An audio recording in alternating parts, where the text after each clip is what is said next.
Bayangkan, kamu hidup di sebuah kerajaan paling kuat di dunia. Istana dipenuhi emas, tentara yang tak terhitung jumlahnya, rakyat tunduk tanpa berani menentang. Dan di atas semuanya berdiri seorang raja yang mengaku sebagai Tuhan. Namun suatu hari, datang seorang pria sederhana, tanpa pasukan, tanpa harta, dan tanpa kekuasaan. Ia datang dengan membawa satu pesan: kebenaran. Inilah kisah tentang pertarungan terbesar dalam sejarah manusia, antara kekuasaan melawan keimanan, antara kesombongan melawan kebenaran. Kisah Fir'aun dan Nabi Musa.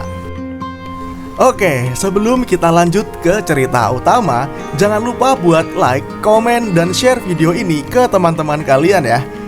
Udah? Terima kasih banyak ya. Nah, sekarang coba simak sejenak kisah tentang Fir'aun dan Nabi Musa alaihi salam. Bagian pertama, negeri Sungai Nil yang perkasa. Ribuan tahun lalu, di tanah Mesir yang subur di sepanjang Sungai Nil, berdirilah sebuah kerajaan terbesar di zamannya. Piramida menjulang tinggi, kuil-kuil megah dipenuhi patung dewa, dan rakyat bekerja siang malam untuk kejayaan kerajaan. Di atas semua itu, ada seorang penguasa yang sangat berkuasa. Ia adalah Fir'aun. Ia bukan hanya raja, ia dianggap sebagai dewa hidup. Perintahnya tidak boleh dibantah. Siapa yang melawan akan dihukum tanpa ampun. Namun di balik kejayaan Mesir, ada sebuah kaum yang hidup dalam penderitaan, Bani Israel. Mereka diperbudak, dipaksa bekerja keras membangun kota dan monumen kerajaan. Fir'aun merasa kekuasaannya terancam oleh jumlah mereka yang terus bertambah. Dan pada suatu hari, ketakutan itu berubah menjadi keputusan kejam. Bagian kedua, ramalan yang mengguncang istana. Para penasihat kerajaan menyampaikan sebuah kabar mengerikan kepada Fir'aun. Akan lahir seorang anak laki-laki dari Bani Israel yang kelak akan menghancurkan kekuasaannya. Ketakutan berubah menjadi paranoia. Fir'aun memerintahkan sesuatu yang sangat kejam. Semua bayi laki-laki dari Bani Israel harus dibasmi. Tangisan ibu memenuhi Mesir. Ketakutan menyelimuti setiap keluarga. Namun takdir Tuhan tidak bisa dihentikan oleh manusia. Di tengah malam yang sunyi, seorang ibu melahirkan seorang bayi laki-laki, Nabi Musa. Bagian ketiga, bayi di Sungai Nil. Karena takut anaknya akan ditemukan oleh tentara Fir'aun, ibu Musa melakukan sesuatu yang sangat berat. Ia meletakkan bayinya di dalam peti kecil, lalu menghanyutkannya di Sungai Nil. Bayangkan perasaan seorang ibu saat itu, antara harapan dan ketakutan. Namun, sungai itu membawa Musa justru ke istana Fir'aun itu sendiri.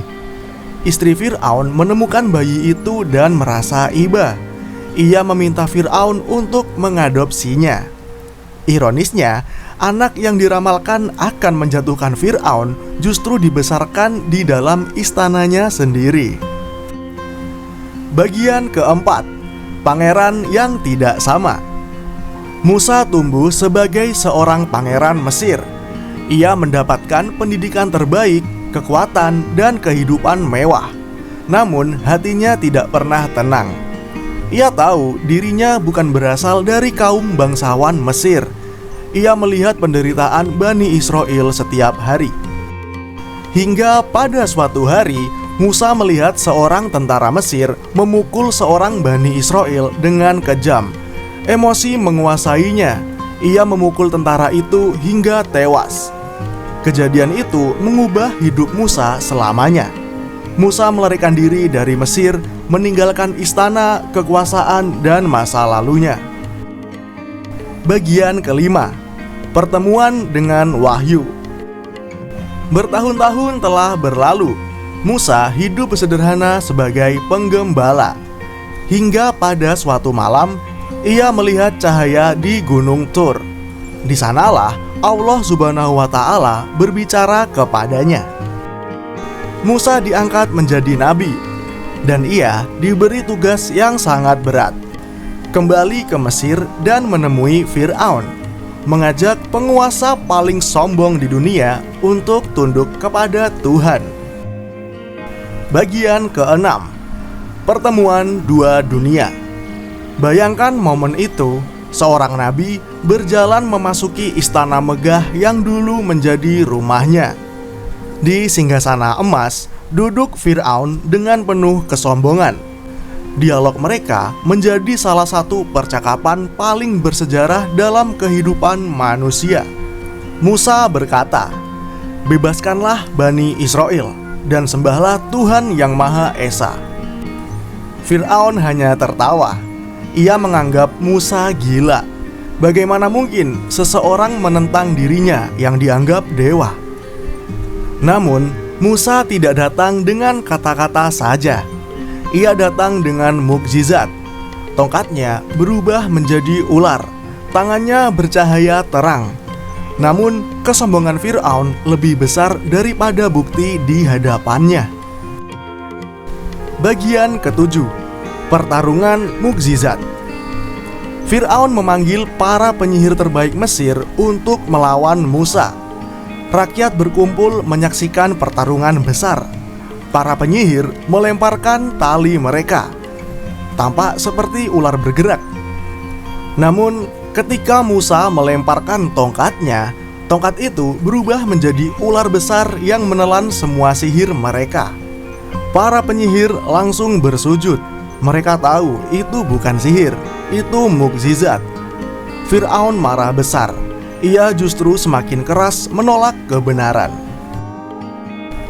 Bagian ke-8, azab yang datang bertubi-tubi. Karena penolakan Fir'aun, berbagai bencana menimpa Mesir. Air berubah menjadi darah, serangan belalang, katak memenuhi negeri, penyakit menyebar, banjir dan kekeringan datang silih berganti. Setiap kali bencana datang, Fir'aun berjanji akan beriman. Namun, setelah bencana berlalu, ia kembali sombong. Hatinya telah tertutup oleh kekuasaan. Bagian ke-9, malam pelarian. Akhirnya, Musa diperintahkan membawa Bani Israel keluar dari Mesir pada malam hari. Ribuan orang berjalan diam-diam menuju kebebasan. Namun, Fir'aun mengetahui pelarian itu. Dengan pasukan besar, ia mengejar mereka hingga ke tepi Laut Merah. Di depan laut, di belakang tentara, situasi tampak mustahil. Namun, Musa yakin pada Tuhan. Ia memungkulkan tongkatnya ke laut, dan laut terbelah. Jalan kering terbuka di tengah air. Bagian ke-10, akhir sang penguasa. Bani Israel berhasil menyeberang. Namun, ketika Fir'aun dan pasukannya masuk ke dalam laut, air kembali menutup. Gelombang besar menelan mereka. Dalam detik terakhir kehidupannya, Fir'aun baru mengakui kebenaran. Namun, semuanya sudah terlambat. Kesombongan telah menghancurkannya.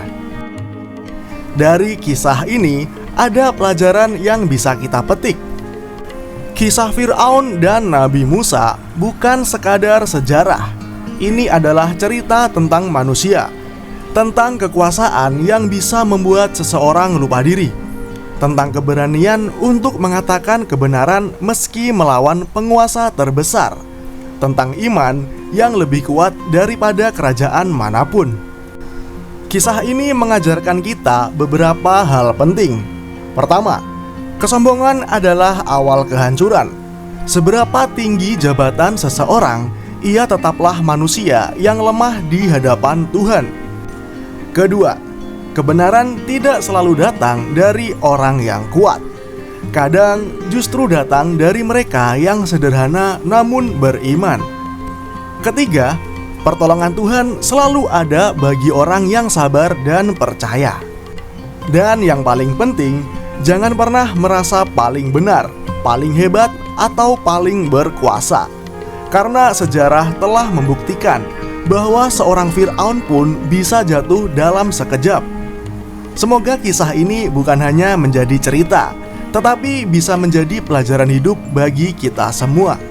Oke, jadi gimana nih guys, kisah tentang Fir'aun dan Nabi Musa? Kalau kalian suka dengan cerita seperti ini, jangan lupa klik tombol subscribe ya. Oke, terima kasih. Sampai jumpa di cerita selanjutnya.